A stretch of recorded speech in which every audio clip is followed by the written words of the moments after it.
Good evening. Welcome to workshop number 2 in a 3-workshop series. The focus of tonight's workshop is emergency preparedness.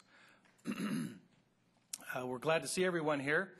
This is a very important subject for all communities, but especially West Sacramento. You know, we have a lot of great things happening in West Sacramento. As you know, it's a wonderful place to live. I've enjoyed the little over 2+ years I've lived here, so I'm a relative newcomer, but it's a wonderful place to live. And one of the great assets of the community are the waterways in the region. But with anything, there's two sides to every issue, and so it's a situation that we have to be aware of and learn to manage and prepare ourselves for potential disasters. And so tonight's session, by the time we're done, you're going to be well prepared and have the information and materials to prepare yourself, your neighbors, your family members, your community, and to be able to cope with a disaster should one occur in West Sacramento.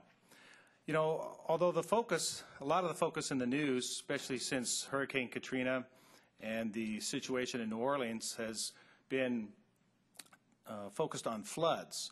But the information we're giving you tonight is not necessarily directly only for floods. It's general information that applies to any kind of disaster that might occur in a community. Some of the advantage in a flood situation, in most flooding situations, is there's some notice that a flooded situation is getting worse. Normally we have a series of storms, the water starts to rise, there's alerts that go out, and so there's some types of notice, and that's kind of the positive side of that kind of situation. But we have some types of situations that may come up with no notice at all, and so we really need to be prepared in those types of situations. I think it's no secret we live in an urban area. There are all kinds of rail traffic, vehicle traffic that pass through here. Anybody knows in modern society, there's all kinds of chemicals on the rails and the roads. That's a real potential. We're actually, the edge of the city is on the flight path of the international airport. So there's lots of potentials here. Not that they're necessarily likely, but that's what disaster preparation is all about. It's being prepared for the unlikely things so that you can become an asset in that situation in caring for yourself, your family, your neighbors, and then possibly we may even enlist you to be a help in the situation with us, as we need volunteers. And so it's important to be prepared before you can do that. So that's gives you a flavor of why we think this is a very important event and why we're glad to see you here. This is just kind of the opening salvo in this campaign to help people be aware and to get prepared. And so we'll be having more types of information and meetings on this particular subject, but it felt it was really appropriate to then fit in really well with this series of workshops based on what's going on with the levee evaluations and the bringing levees up to standards and the associated fees that are being considered and the elections that are going to be coming up. So it fit right in that whole thing, and so we wanted to blend it in and talk about it. There are some people in the audience that I'd like you to introduce to you tonight. First, we have one of our city council persons here. Mark Johannesson, our newest city council person, is right here in the back. Mark, thank you for being here. And Will Chow is here in the front. Will is the city's new, Will, is it flood, what's your exact title, I should ask? Flood Protection Manager. So Will Chow, everybody. Will comes with a wealth of experience.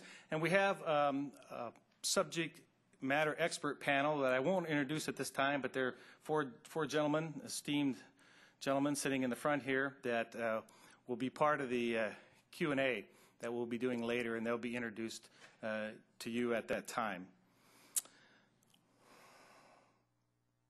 One of the things that we're going to be doing, we're going to be passing around a sheet, and it's going to be optional, but if you would like to sign up on the sheet, we would like to have some contact information from you.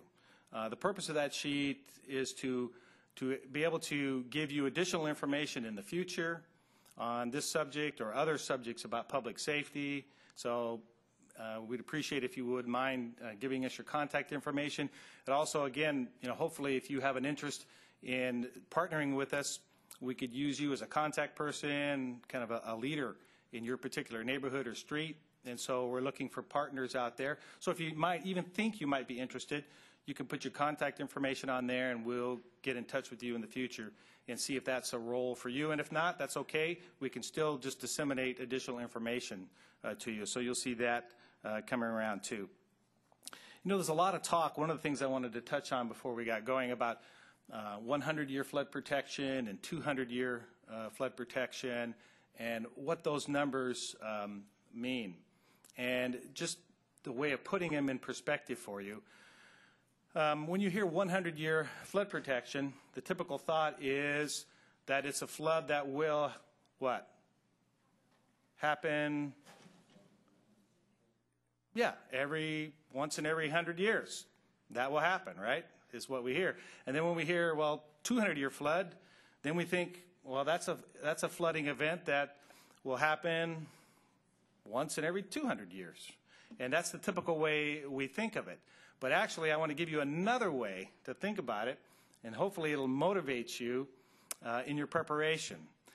What if I told you there was a 1 in 100 chance that that flood could happen each year? Did you look at it that way? Or what if I told you that there's a 0.5% chance that the 200-year flood could happen in any year? Now that kind of changes it around, because now you're thinking, I'm probably not going to be alive when that 1 in 100 year or 1 in 200 year event happens. But if you isolate it down to a 1-year event, and you realize, hey, there's a probability anywhere from 0.5% to 1% that it could happen in that year. Well, that's still not a great probability, but isn't it something that you want to be prepared for? Isn't it something that you want to protect your home, your pets, as we said, some of your possessions, some of your keepsakes, to prepare yourselves for those kinds of eventualities? I think so. I think it's well worth the time. We buy all types of insurance for those kinds of eventualities, and actually the probability of some of those things happening are much less than 1% a year or 0.5% a year, and yet we go to the time and effort and expense to buy insurance. So look at this tonight as insurance, and it's actually free insurance in the sense of all it costs you is a little time, a little preparation, but you're going to have the materials and the information to do that. And so we think that's very important, and just for a way to emphasize how important this subject is.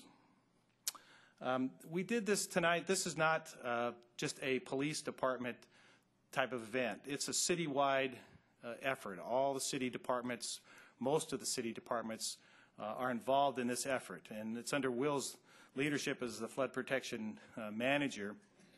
And the reason police are leading this particular session is that police have the responsibility for coordination of evacuations. So I notice we're not the whole show, but we have the responsibility to help you be prepared and to coordinate those kinds of things.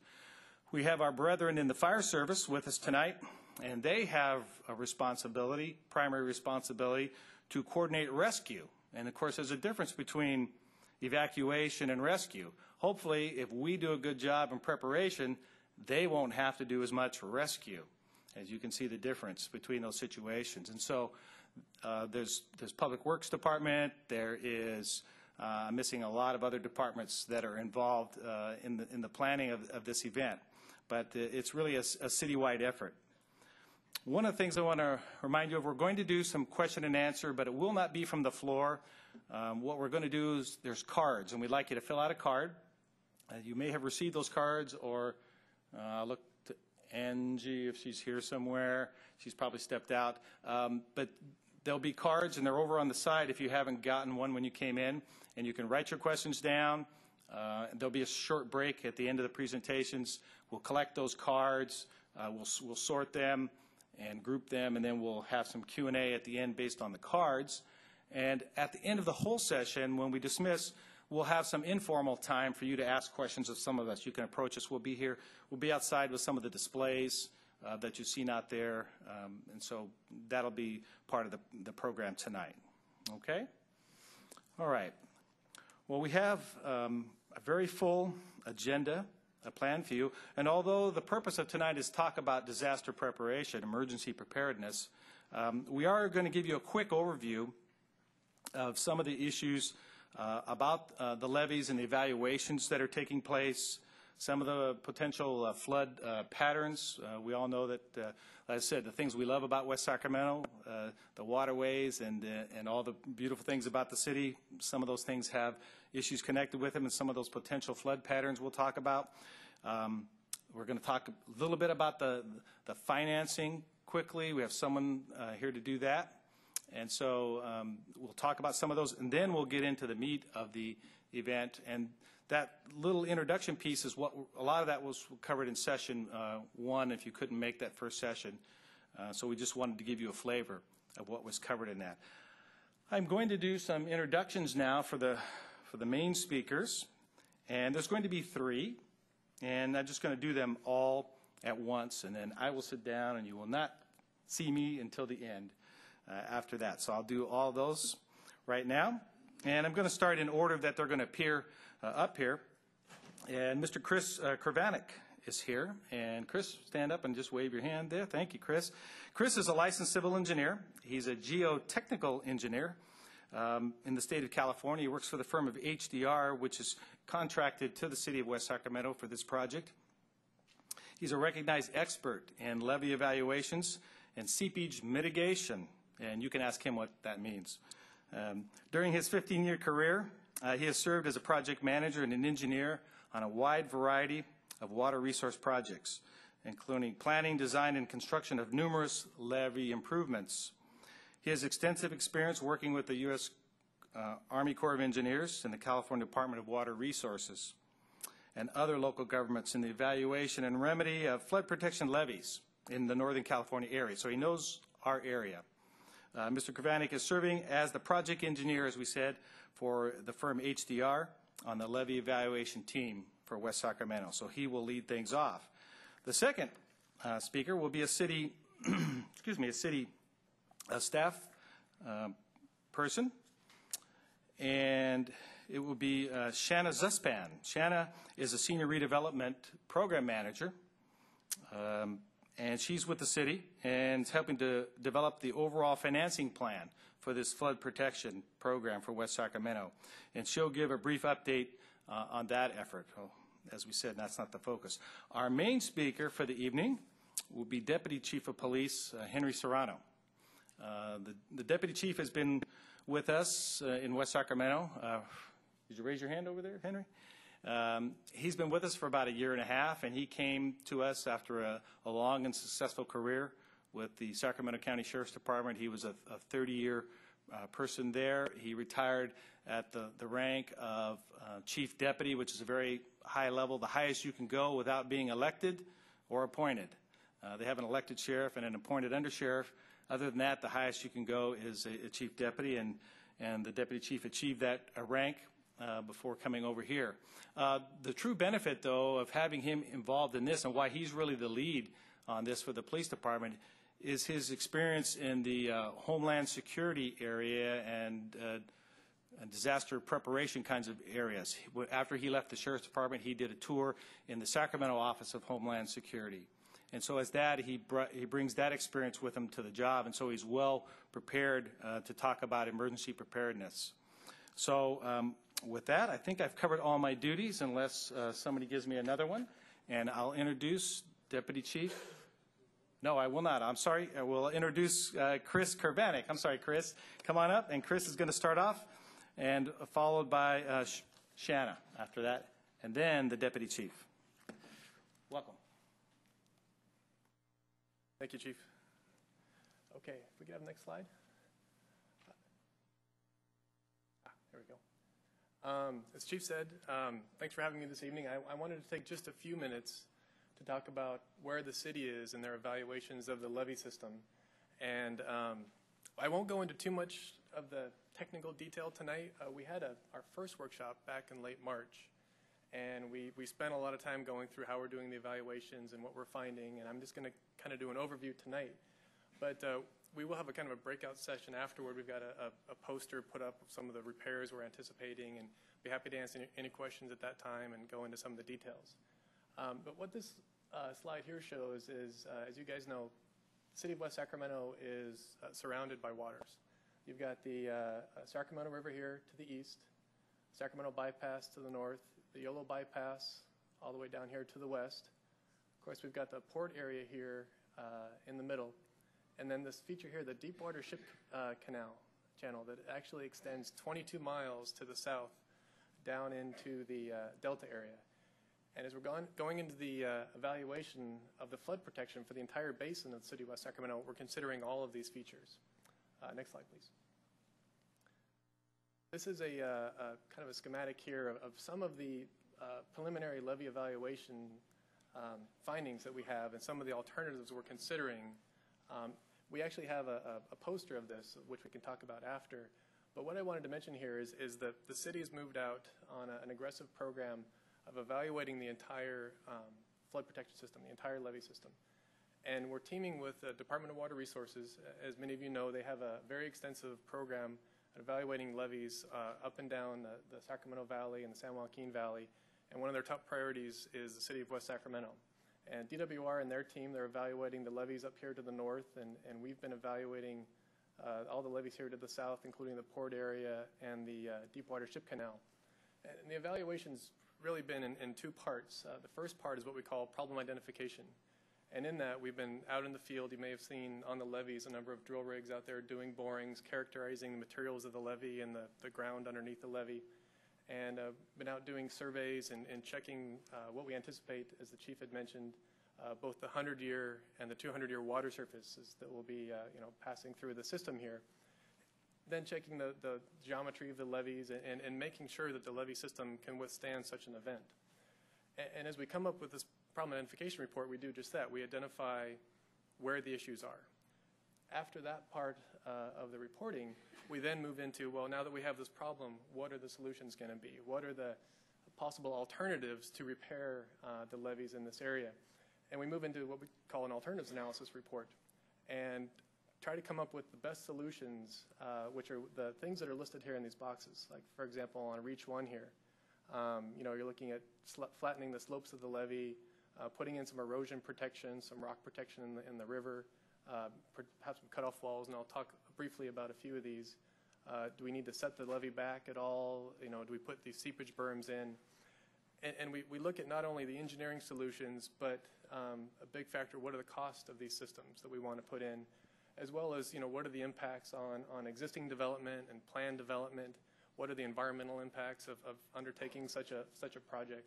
So we're going through all of these alternatives in conjunction with the DWR team, and we're also working very closely with the Corps of Engineers. They're the ones that have established the criteria against which we're evaluating these levees.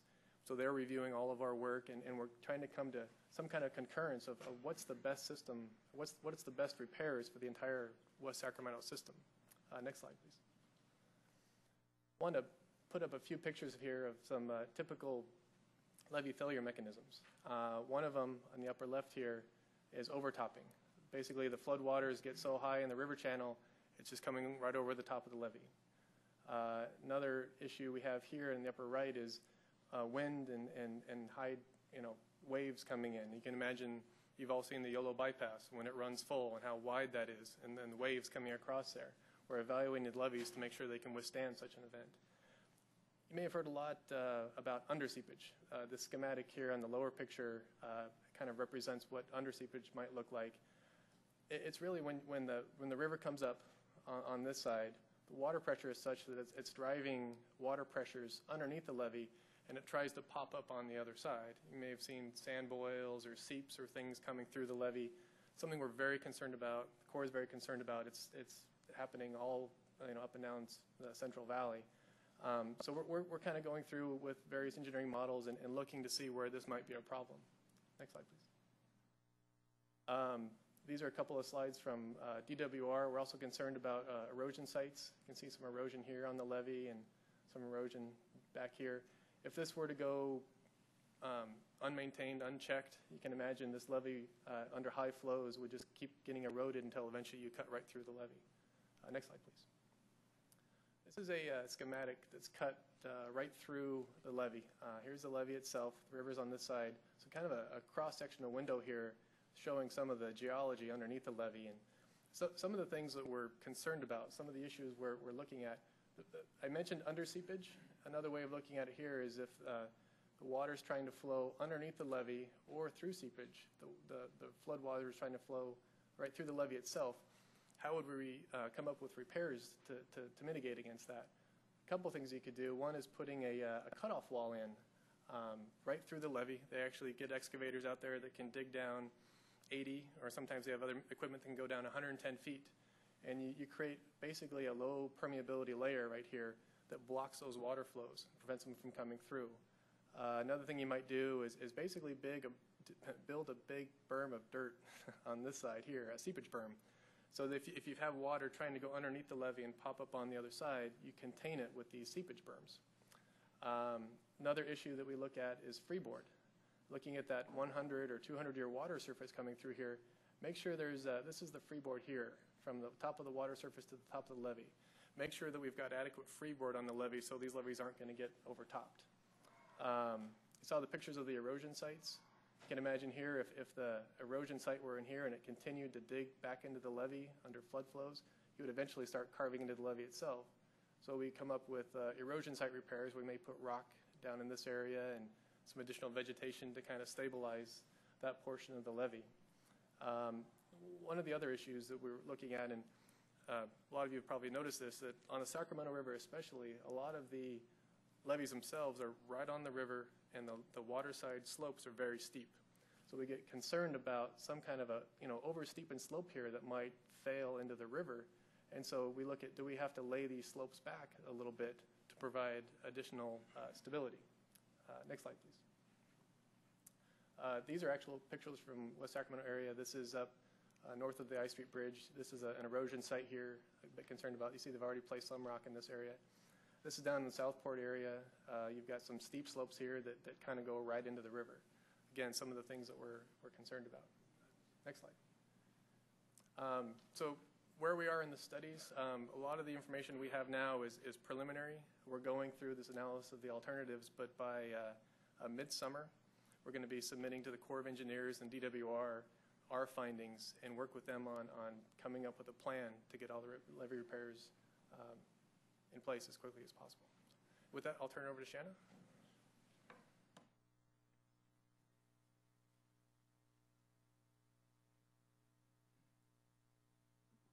Thank you. I just wanted to talk briefly about sort of where we are with the overall financing plan.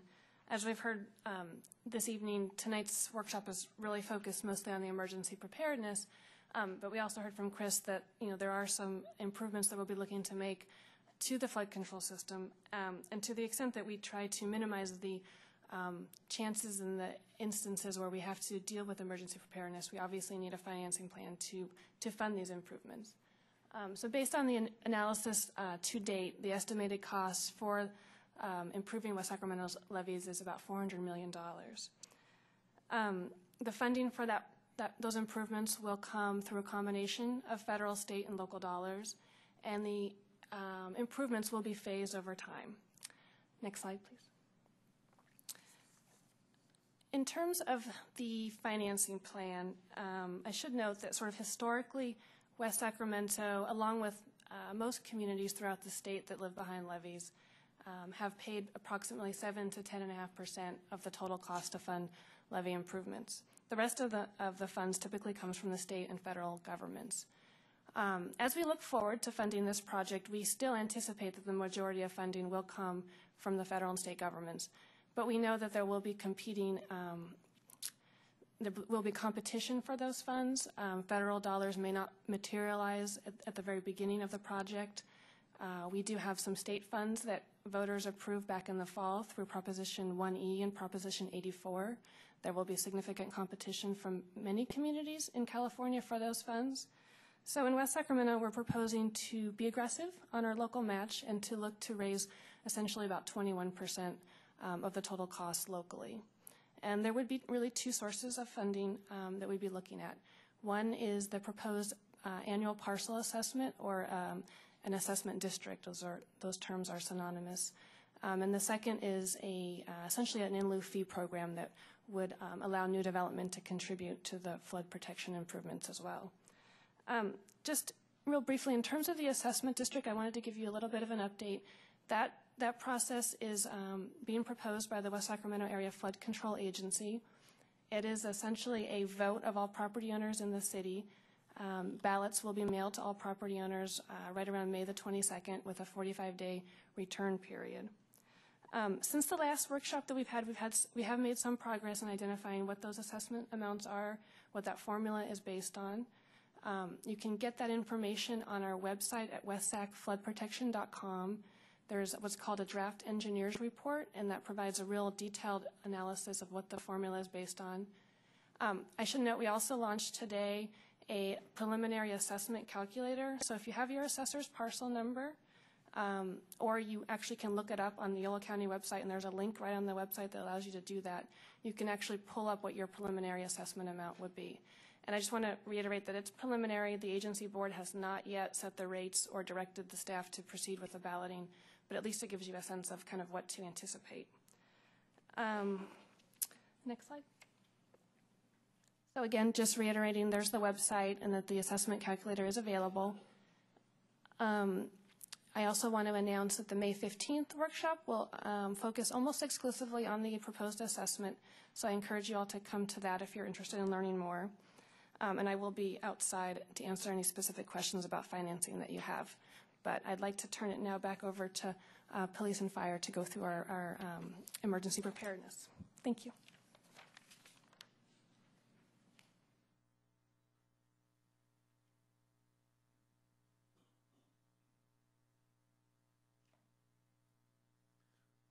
Well, thank you all for coming out. I realize anytime you have a meeting at night, you're competing with somebody's favorite television program, so we appreciate your sacrifice in being here. We did want to talk to you a little bit about some of the things that the city's done, some of the things that the community's done, and then some things that you can do for yourself and for your family. I think that's pretty important. First of all, I did want to point out that there is a lot of advanced planning that's already gone into any kind of flood scenario that could happen. And a very detailed plan already exists for the city of West Sacramento should there be any kind of a flooding event. And in what we would call a slow rise flood event, and that's where it keeps raining and the river comes up and up and up and up.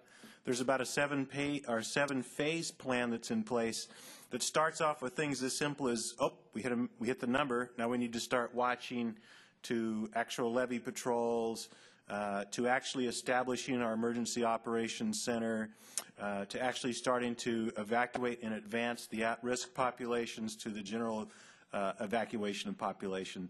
So those are some things that are there. Those things exist.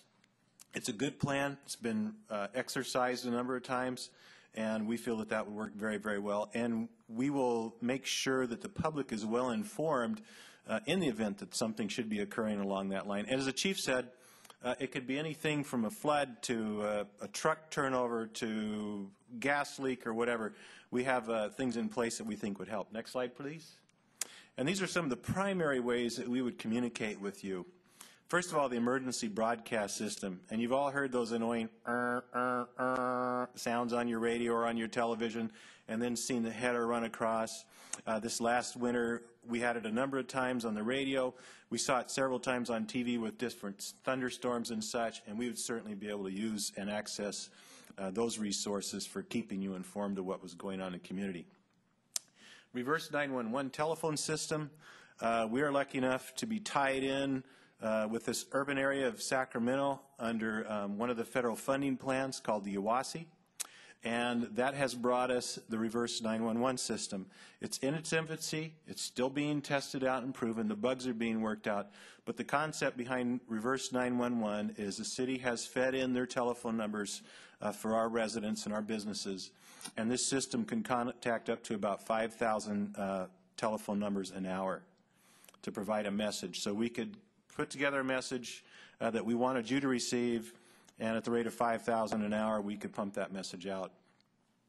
Another thing that you would be seeing for information, this would be a real good one, and one of the gentlemen in the room talked to me last time about the potential of sirens and such, you know, notification sirens like we're back in the 50s and 60s. What we would have is we have access to the regional air resources, both fire and law enforcement, that have pretty strong PA systems. And obviously, if you hear a helicopter hovering over your head saying, you need to plan to evacuate, we hope you would pay attention. That could also be done by fire apparatus or police apparatus. And finally, the city website. There would be information placed on the city website as quickly as possible to get you the best information possible.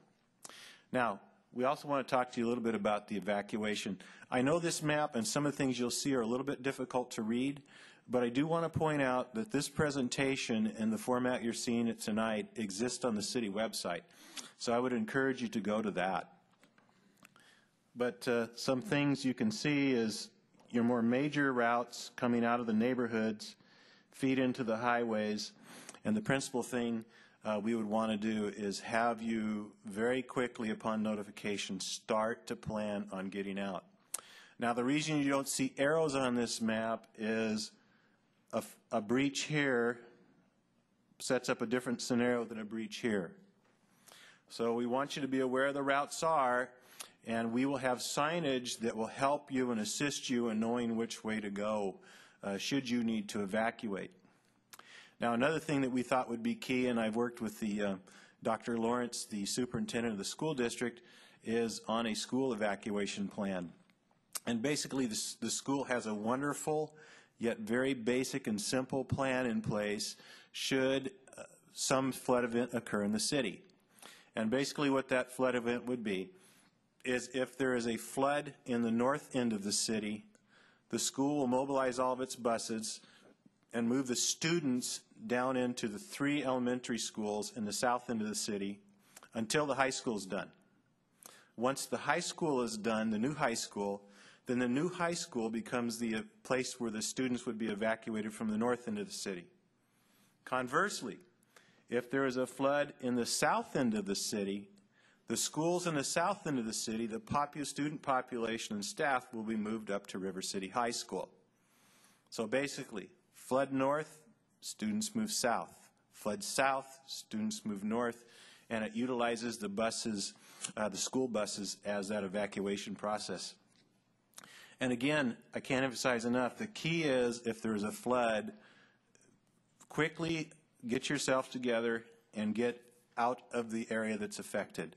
The trouble is, once you get water about a foot deep, which is only about this high, it becomes very, very difficult to pass. You have cars breaking down, and that is too late to evacuate. So once you get the notice, we need you to start your movement.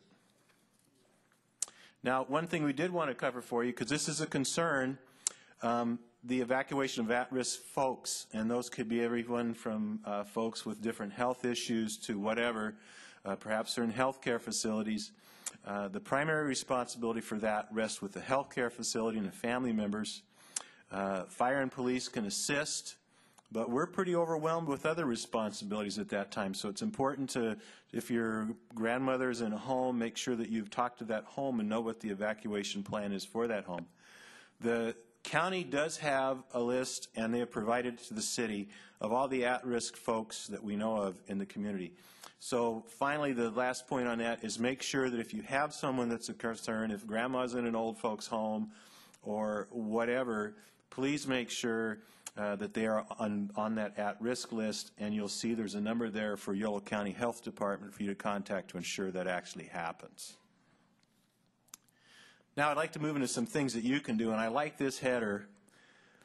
Planning for disaster. It's not preparing for the worst. It truly is preparing to do your best when it matters the most. And you think about that. When do you really need to come through? Day to day. Maybe you don't quite get the lawn done, or maybe you forget some things like that. But when it comes to something this significant, you really need to plan ahead and be thinking. Some of the things we want you to think about is your utilities.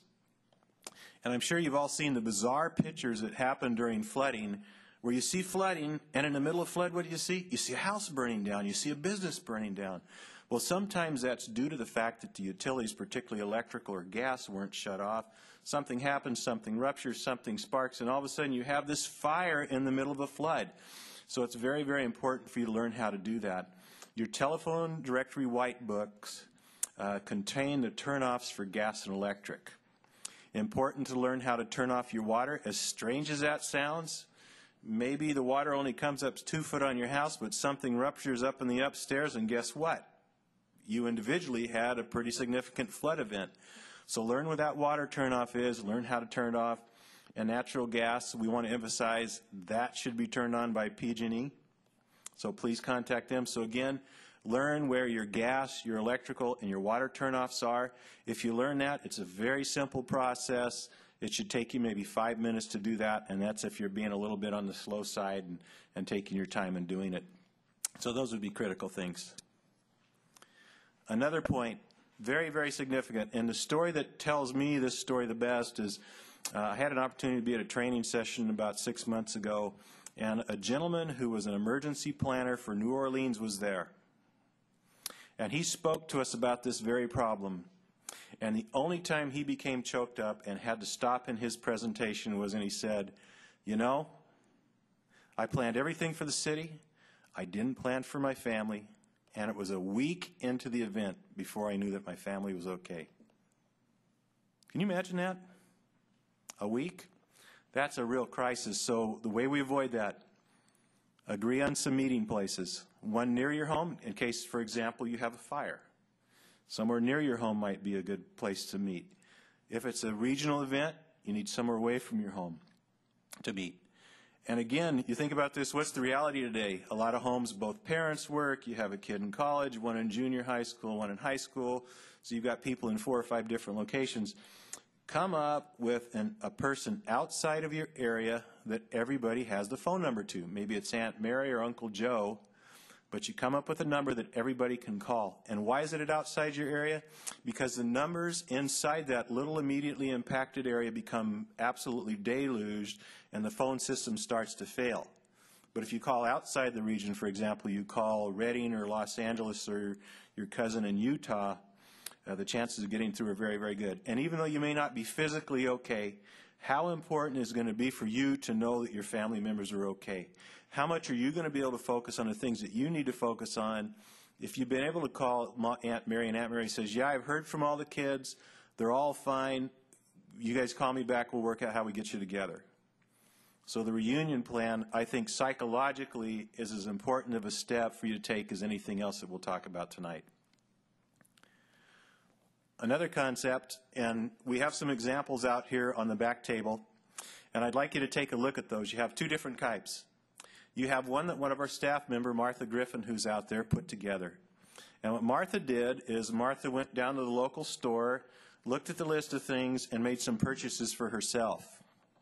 The other one over on this table was put together by a friend of mine, and this guy's a retired fire marshal, and I mean, everything's state-of-the-art, and he's got MREs and high-tech this and high-tech that. I'm surprised he doesn't have a global navigational system in that thing. But he's got everything out there. So you can look kind of what you can put together on the quick or what you can put together if you want to go to the extent of MREs and all that sort of stuff. But those are 2 good things. A 72-hour kit is something that you put together to keep at your house. Now, if you're smart about it and you put it in a portable container, you can also take it with you if you have to leave. But this starts to anticipate what it is you would need to be able to comfortably manage the first 72 hours. Because the reality is the government gets criticized for reacting slowly. If you have an event that affects 20 to 30,000 people, the processes that come into play to support that number of population are not instantaneous. And we encourage people to anticipate being basically self-supportive for the first 72 hours. Now, support may come quicker, but if you're prepared for that first 72 hours, you're in pretty good shape. Now, let's take a look at this list. Non-perishable foods, water. You think about that. I'm in a flood. I'm surrounded by water. Yeah, but what else is in that water? You really want to drink that? Do you want to try to wash in it? I don't think so. can openers, portable batteries, flashlights, first aid kit, a whistle. Why would you want a whistle? Everybody's seen the movie Titanic. How are they going to find you if they can't hear you? Warm clothing, rain gear, sanitation, hygiene stuff, special needs for children and seniors. And think about it. If you've got a little one with you, how important is it to have a couple of their favorite toys to keep them occupied when maybe you're living in a tent or living in your car? I think that's pretty critical. Photo IDs, copy of credit cards, identifications, cash and coins. I can't emphasize that enough. If it's a regional event and we start having electrical outages, what happens to your ATM card?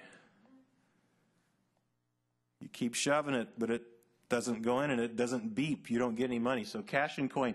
Coin, again, because as silly as it sounds, you may be buying some candy. Maybe you run short of food. Maybe you want to buy something for kids. Maybe you want a soda or whatever else that comes out of a vending machine. Maybe you want to do laundry, and they can't make change. Blankets, sleeping bags, pet supplies.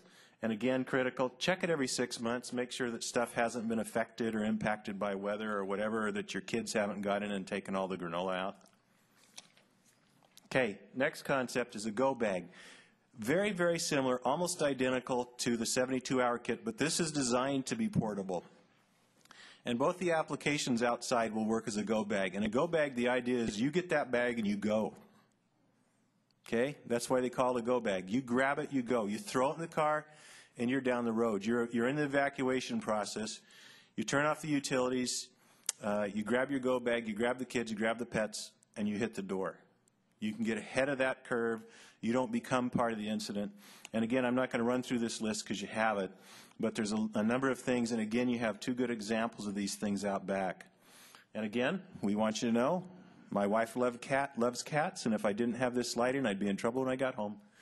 But plan for your animals, okay? Every time we have a natural disaster, particularly a flood, about 2 to 3 days in, what do you see in the news? Horses, cows, dogs, cats, whatever that weren't evacuated to become part of the problem.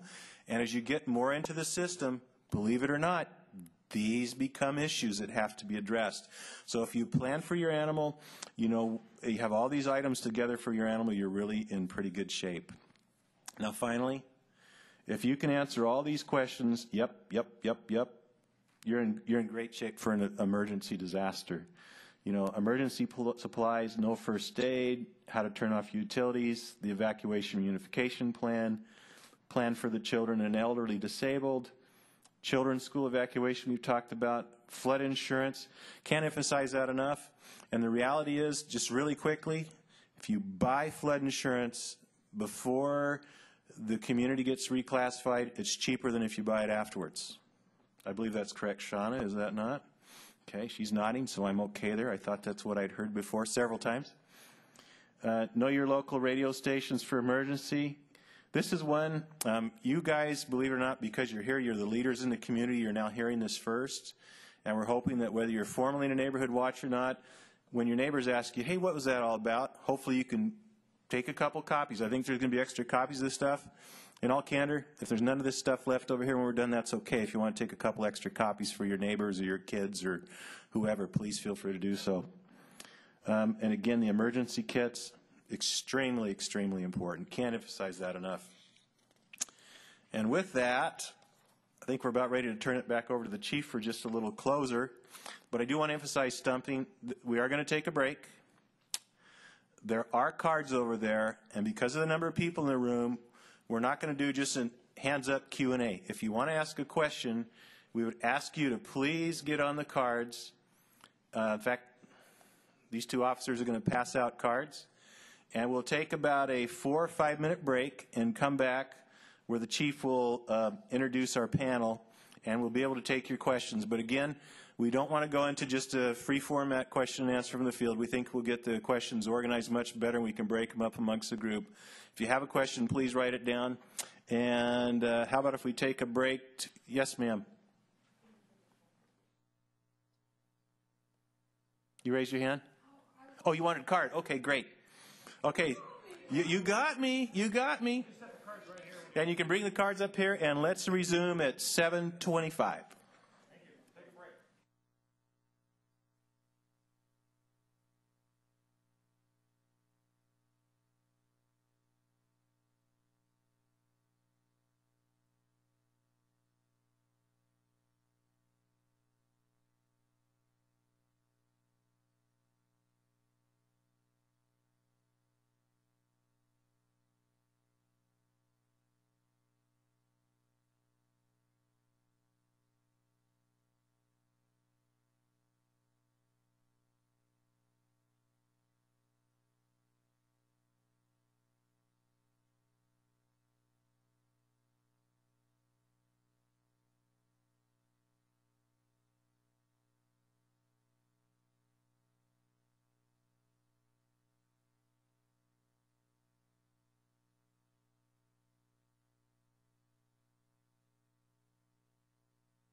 Okay, we're going to reconvene. Get on with some of the Q&A here.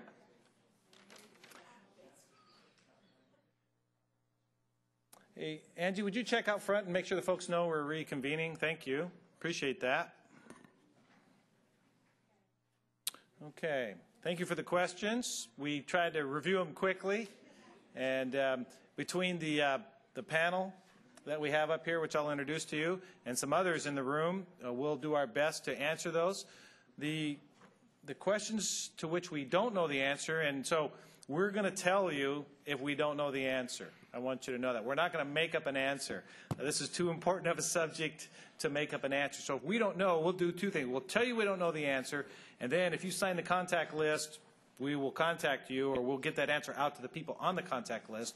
And an idea that I floated, we got the contact list there, thank you, and we'll see about even being able to post them on the city webpage, some of the questions that came up and some of the answers to that. So we will get you an answer if we don't know the answer. But we'll do our best to answer the questions. And there are people in the room, besides our esteemed panel here that I'll introduce momentarily. There's some others in the room. Hey, one of the people in the room that I didn't introduce at the beginning, many, I guess most of the levies in our West Sacramento area are the responsibility of Reclamation District 900. And Ken Rusich, Ken, can you let us know who you are?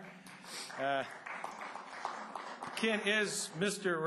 Reclamation District 900, and so, in fact, I think it'd be appropriate if Ken chimed in on some of these if he feels he's got a lot of experience in this area, and so it's not a disaster prep question so much as it is one of the other areas that was touched on. We'll have some different people. Will Chow will chime in, and as well as our panel. I'm going to quickly introduce these folks to you up here. Now, don't scare them. Don't make them nervous, because they're used to dealing with all difficult situations, but they're not used to speaking in public all the time. So don't intimidate them too badly up there. Don't stare at them too hard. First, I want to introduce, I'll start over here since this is Lieutenant Todd Sockman with the West Sacramento Police Department. Todd is a watch commander, and meaning he's in charge of a particular part of the week and time of the day. Todd is responsible basically for times when if things are going to go bad, they go bad at night, and that's Todd's responsibility at night. He's also one of our special events planners, so he has a lot of experience in planning, and so that's why Todd is up here tonight, Lieutenant Sockman. Next to him is Sergeant Trent Tyler, and Trent's claim to fame, he is the supervisor of our traffic and parking safety unit. As you saw from the maps, evacuation routes, street closures, signage, those kinds of things are all part of traffic control. And so Trent has a lot of experience, again, in managing traffic flows through the city. So Sergeant Tyler is on the panel. Next are our esteemed colleagues in the fire department. First, Division Chief Eric Edgar. And Eric is actually in charge of the part of the fire service under prevention, and that makes him actually the fire marshal for the city among his duties. And Bill Summers, and Bill's claim to fame is really as a hazardous materials coordinator, but he is also the city's emergency planner, and he brings a lot of experience. He's retired military, and excuse me, Bill, I think you were a colonel. Is that right? Retired colonel in the military, and so he brings a lot of experience there, and so he helps in the hazardous materials area and emergency planning. So that's our esteemed panel, and as I said, between Will and the deputy chief, myself, Ken, and others in the room that are knowledgeable in certain areas, we'll do our best to answer your questions. So with that, I think the deputy chief is going to come up here and join me. We're going to kind of read the questions. Hey, how come my stack's bigger than yours? He and I worked together for 30 years before we came over here, so we actually worked together fairly well. Question number 1. Community Emergency Response Team, CERT. Are you advocates of this program, and why don't you mention this in your program? Actually, Bill. we are in the process of starting to organize a CERT team. Support is being provided by the regional resource in Sacramento. The first step will be to train people at the local level in the neighborhood. And then from that cadre of people, we will ask if they want to take part in becoming a member of a CERT team, which would have more direct application to supporting the responders in the time of emergency. But we want to first get people trained to take care of themselves, and then we will train them. And CERT is a volunteer-based program, and the only reason it's not mentioned is because emergency preparedness is a very, very big bag, and we tried to sort it down to just the elements that we thought were most critical for you to have tonight. There's certainly a lot of wonderful programs out there, but we wanted to focus in on what the city's done and what you can do for yourself now. Two things. One, for the sake of time and getting to all the questions, we're not going to take follow-up questions on a particular area. What we will do is we'll make ourselves available, though, at the end in the informal time. So if a question wasn't quite, the answer wasn't quite on point of what you wanted, or you had a follow-up, find us afterwards, and we'll take care of that question for you. So we won't be doing follow-ups. Actually, and I've asked Shanna Zuspan to join the panel up here because she is knowledgeable on the financing end, and some of these questions deal with financing. And I'll read the first one that probably is you're going to be the lead on, I guess, Shanna. If the city needs only 10% for their contribution, but they're attempting to raise 21%, if they receive the full 90% from the state and feds, when will the surplus 11% be refunded to the homeowners? Sure.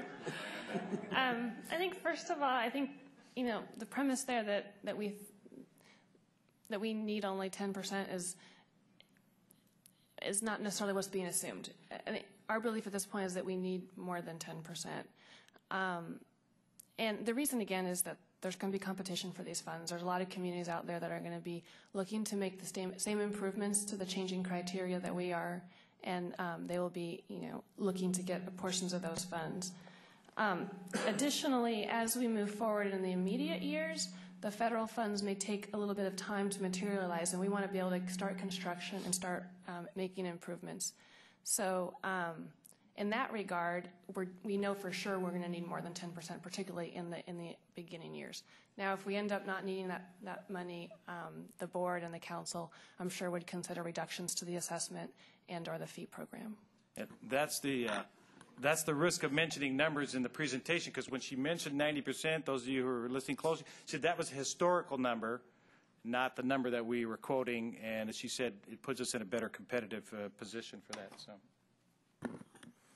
And just to prove you have to be careful when you're reading, when I first read this card, it says Netherlands. I thought it said Neanderthals, and I thought, what did the Neanderthals do with flooding? Why don't they look into or base their flood protection on the Netherlands model, which has been shown to work when the Corps has failed, i.e. New Orleans and elsewhere?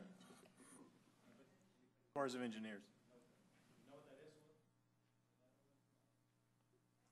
I can talk briefly about the Netherlands model. Anybody else want to field it? The Netherlands has built a series of locks, and oh, Chris, I'm sorry, we have an engineer. Why is the cop going to talk about it? Chris, I'm sorry, I forgot that you were a researcher. No, that's good. We actually talked a little bit about this during the break.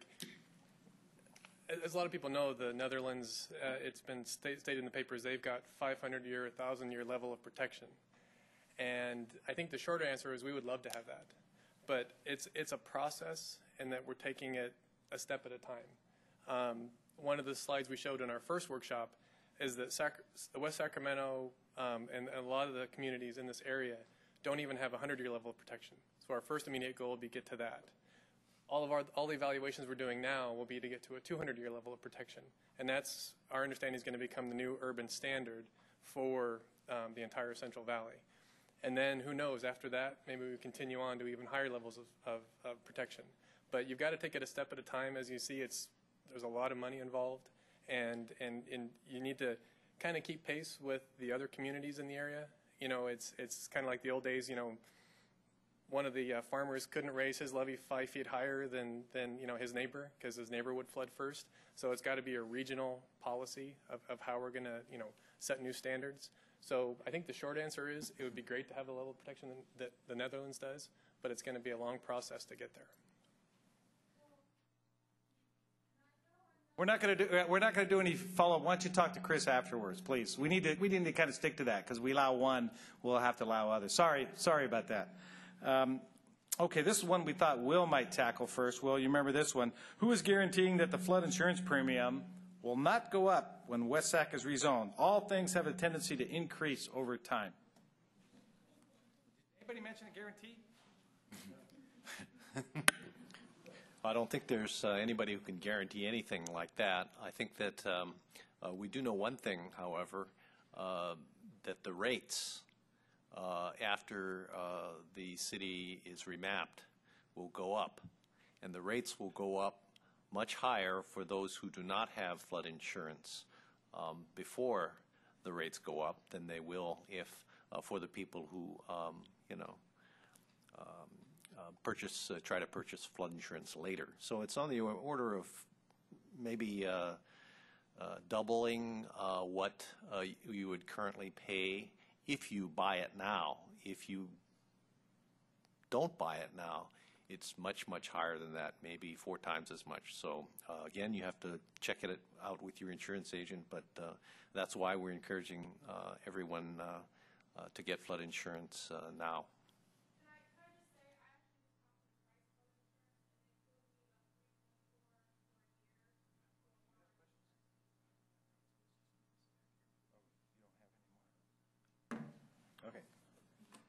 Thank you. And that's the numbers we heard too, was around $350. With respect to flood protection, what suggestion can you make for someone shopping for a home in West Sacramento? Safest places to live, home features to look for in regard to flood protection. I think I'm going to go ahead and field that one. I think you just look for a home that you like. You make sure that you're adequately insured and that you've done the preparation steps you can. Because we're doing all this preparation does not indicate that we think we will have a failure. We just simply feel it's important to educate you so that you can make informed decisions. But this is a wonderful community, beautiful homes, good schools. It's growing, it's going in the right direction, and we would encourage you to think along that lines. Did I miss anything in that one, Chief?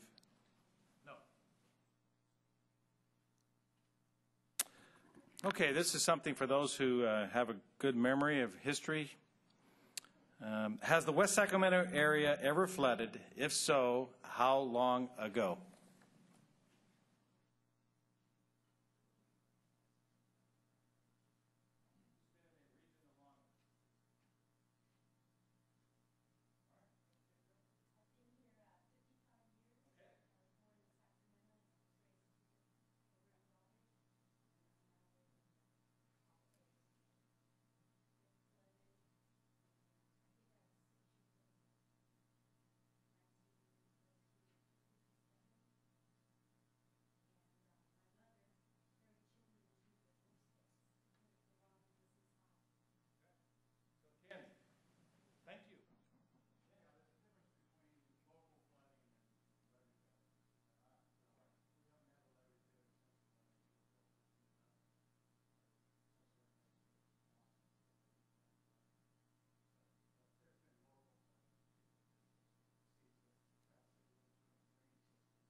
Yeah. So we haven't had a levee breach or a levee topping in your memory. Yeah, and so Ken's right. All of us, I think. Yeah, all of us have been through storm drain problems where a localized area couldn't handle it, or there was debris, leaves in the system, and that sometimes clogged certain streets.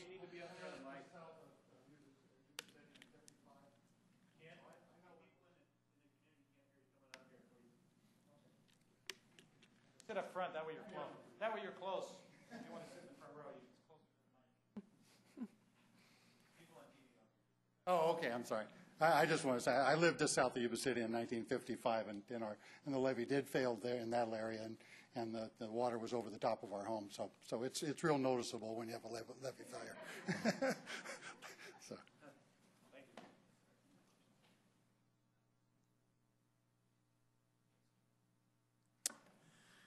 This is a good one. Any quick advice for making sure that my company is prepared for disaster?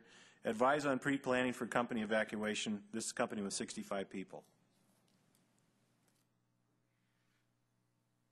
If you go to the FEMA website, they have a pamphlet. It's called Are You Ready? And it has a fairly extensive discussion. And there are also a number of other federal websites that have that information.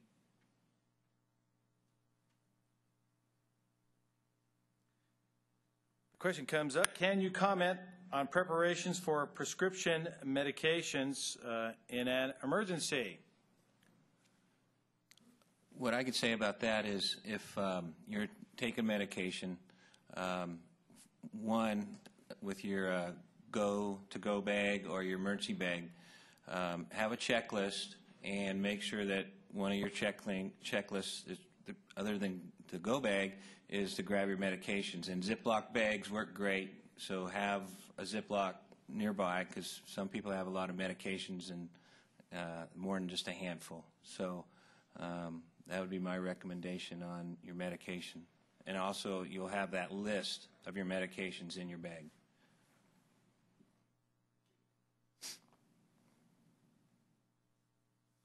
You said in a crisis, the phone system begins to fail. Why depend on reverse 911? Also 500 per hour. How long to call the whole town? Did I say 500? Excuse me. 5,000. The plans as they are set up for slow flood rise are that if we get into a condition where we think that there's going to be a failure or overtopping, we will let you know to begin with. At this point, the system has not been impacted. We have not had a break, but we have a good chance of there being a break. So rather than like New Orleans, we're going to make that call early, not late. Because if you kind of look at our situation, we are in fact in a bathtub. And if it starts to fill, it's going to fill up.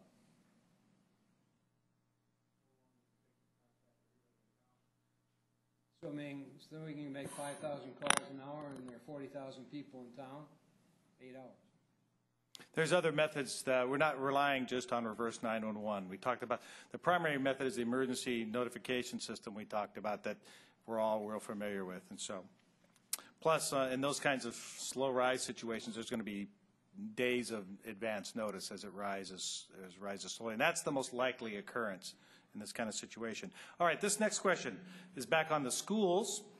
For schools, you said if it's a flood north, move south, south, move north. Okay, we were told, I don't want to give up who told them this, but we were told that an overtopping would put over 20 feet of water in town, and so it would be everywhere. Are there enough buses to get all the kids out of town in one run? I need to make a little disclaimer here. There are many different types of flooding scenarios. The situation the deputy chief was describing in part of his presentation was a north-south scenario, and that's primarily predicated on a breach in a specific location. And the design, the way the city's set up, if there's that kind of situation comes up, it's going to be a half-city scenario under those kinds of conditions, and that was primarily why that scenario was described. In a levee overtopping situation, a slow rise with a levee overtopping situation, the card writer is correct where it's a more generalized situation, and it would affect both sides of the river. And so you remember part of the presentation was so that you'll be directed the proper routes and where to go is tailored to each specific situation. And so obviously in that type of situation, we wouldn't direct people north or south, we'd be directing people out of town. And for instance, one of the primary locations for evacuation, if we had to move everybody out of town, is the Yolo County Fairgrounds in Woodland. That's part of the emergency operations plan for the county. That's some of the highest ground in the area, and so that's a location. So that might be a possible. Don't take that one to the bank and say, the chief said everybody's going to go.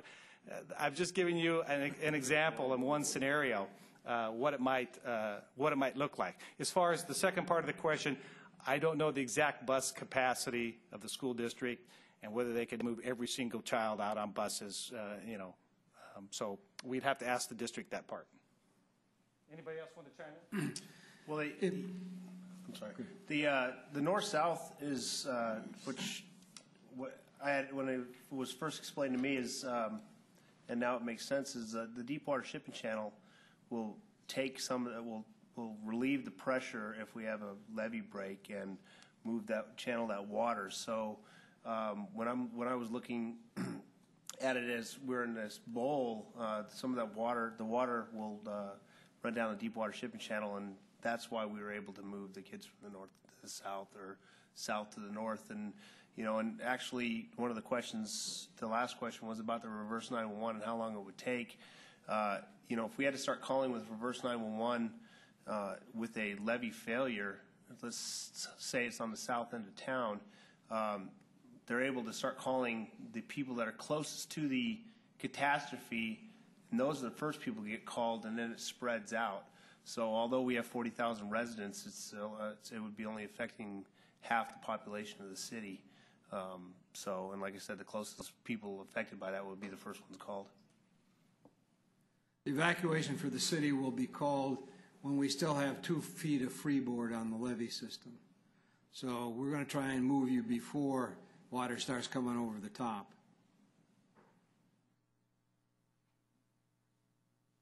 Yeah, as we spoke about, there's a difference between a breach and a slow rise. In a slow ride, there's literally days worth of notification, Bill. I mean, as it builds up, we will keep the public notified as to where things are.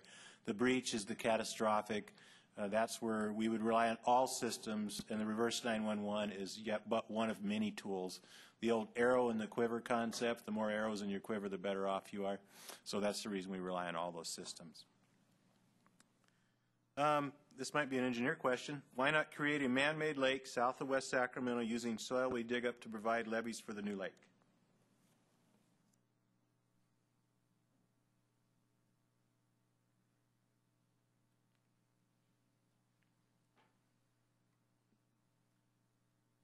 One of the things we're looking at, Ken had mentioned that we look at interior drainage and how the system operates during flood conditions, but looking something like creating lakes, we have to be very careful in doing that, and you wouldn't want to do it anywhere close to the levee.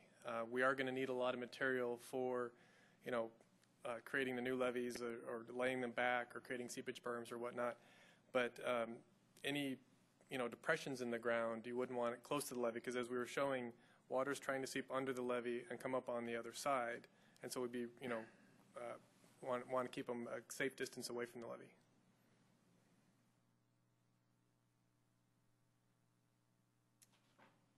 This is the last card I have. It has multiple questions on it, so we'll try to deal with them one at a time, and then the Deputy Chief has one more card also. The question is kind of a financing one, so Shannon might have to take the first crack at it. Why can't we increase sales tax instead of property tax for the levee repair and maintenance? I guess maybe in terms of that question, just a little bit of background. There's an existing assessment district that the Flood Control Agency currently manages that property owners in West Sacramento do pay into in order to improve the levees. And those funds were used to essentially improve the levees to the standards that they currently are in. The proposed new assessment district would essentially replace that existing assessment district. So there is a desire to continue with the existing financing mechanism that we have in place. But, the question always follows is that the right one to use? We did look at some alternative mechanisms. From an equity standpoint, improving the levees and improving the flood protection system is the responsibility of residents and businesses, and an assessment district provides for that mechanism. I'd further add that an assessment district provides a stable source of revenue and one which you can borrow against and provide funds sort of initially to do projects, whereas sales tax revenue does carry with it additional risk and is not quite as stable. Thank you very much. This question we may have already answered, so I'll refresh your memory on this. It said, what happens if water goes over the levee? That's that slow rise scenario that we described where it tops the levees, and I think we've addressed that. What would happen? There'd be much advanced notice because that happens over a period of weeks and days. And so before the levees ever overtopped, we would be notifying people that they should be evacuating. And you'd be given locations to go. Part of that pre-planning is hopefully most people will have a place already pre-planned where they can go rather than relying on an evacuation location. So, because I'll tell you, if you wait for a government site, there's not going to be one that handles 40,000 people or 45,000 people. So you have to, that's the whole point of the pre-planning and having something for yourself. So that was the answer to that question, so we may have already covered it. I'll take this next one. Why can't we balance the population of people in West Sacramento? I think they mean the growth, because they talked about, it says too many people for us to evacuate. And I think that's exactly what the leadership of the city is doing. As the city council has their vision for the city, obviously they take into account all the facts and information supplied by the subject matter experts on what the area can support, what's the proper growth levels, so that is being done. But the city has much developable land still, and the fact that we could see a flooding scenario in a 0.5 to 1% time each year is not in and of itself a reason to stop the development up to the limits where it's already planned, which is a prudent level. So that's already really being done. And the last one on this card, if water goes over the levee, west or Sac side or west Sac side, I think we've talked about this one too, where will the water go? It needs a place to go. Very good observation. It obviously does need a place to go. And as we talked about in a slow rise levee topping situation, it would spill both sides because the levees are roughly equal height, and that's the design. You don't build yours higher at the detriment of your neighbor. And so it would go obviously to the lowest areas. And if you think about it, West Sacramento is one of the low areas. We're like a little tub. I think somebody described it, Bill maybe, described it as a little bathtub. And then think about the other side of the river, what's been in the news. Everybody talks about the Pocket area, the Natomas area. Those, even, you remember, some of you can think back, it's not too long ago, out there, the Rio Linda area. Those areas are the low-lying areas, and that's where the water would go on that side. On our side, it would be here in West Sacramento. Anybody have anything to add to that? Now, ultimately, it's going to go down the deep water channel. Once it has time. It's a very creative thinker, an interesting idea. With 3-story townhouses being the talk of the future, how about 3 mini houses so that the uppers will be independent of the lower, and I think what they're talking about is in the 3-story housing configuration, making the different levels independent of one another. And that's a good idea, but remember, we would prefer you to evacuate as opposed to trying to ride out a flood, because there's a lot of contamination, your power is cut off, all that. So we would much prefer for you to leave the area than to try to ride out a flood, even if you do have a multi-story home. And then one, I think this is for Sergeant Tyler. We brought him in. Hopefully he gets one question tonight.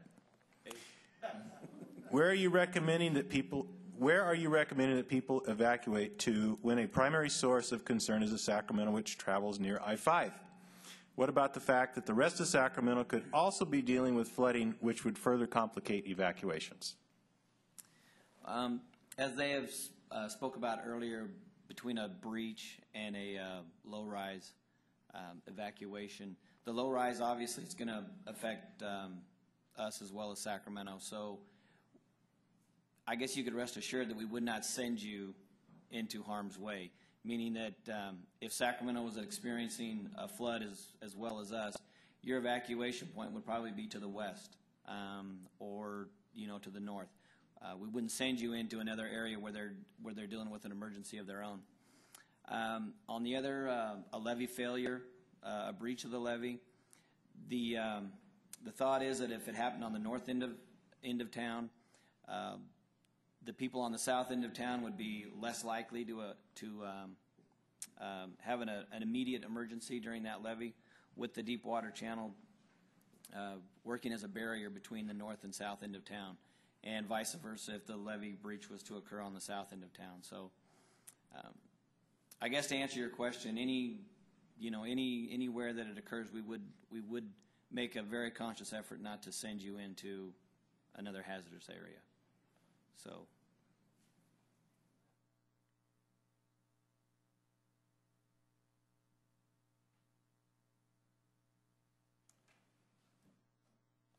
Okay, I think these are assessment-based questions. Are there provisions for those on fixed or lower income?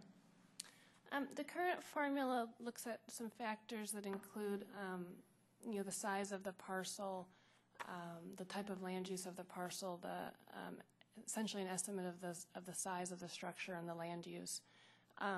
We have not gotten to the point where we've taken into account kind of whether or not we're going to look at different provisions for different folks. But those factors I mentioned are in the existing formula.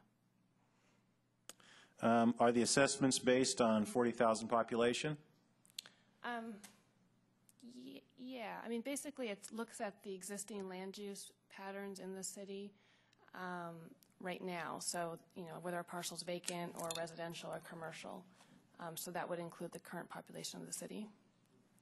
And finally, I'm going to try to interpret this one a little bit. Was public input considered, and has that been a consideration in determinations? In terms of the assessment, we are doing a whole process to look at, the public process. The formula that's being used is really based on essentially ensuring that each parcel's assessment would be proportional to the amount of special benefit that parcel would receive from the proposed improvements. There has been one workshop, there's tonight's workshop, and then the May 15th workshop will focus on the assessment. And the other thing I want to add is that the whole concept behind a proposed assessment district is really a vote of the property owner. So ultimately it is in the hands of the community. Okay. Well, this was well planned. We closing right on time. We planned this to be about 90 minutes, from about 6:30 to 8, and we're there. We thank you very much for your attendance, your participation. We're going to be available, so come up and talk to any and all of us, and we'll try to answer your questions. Thank you very much.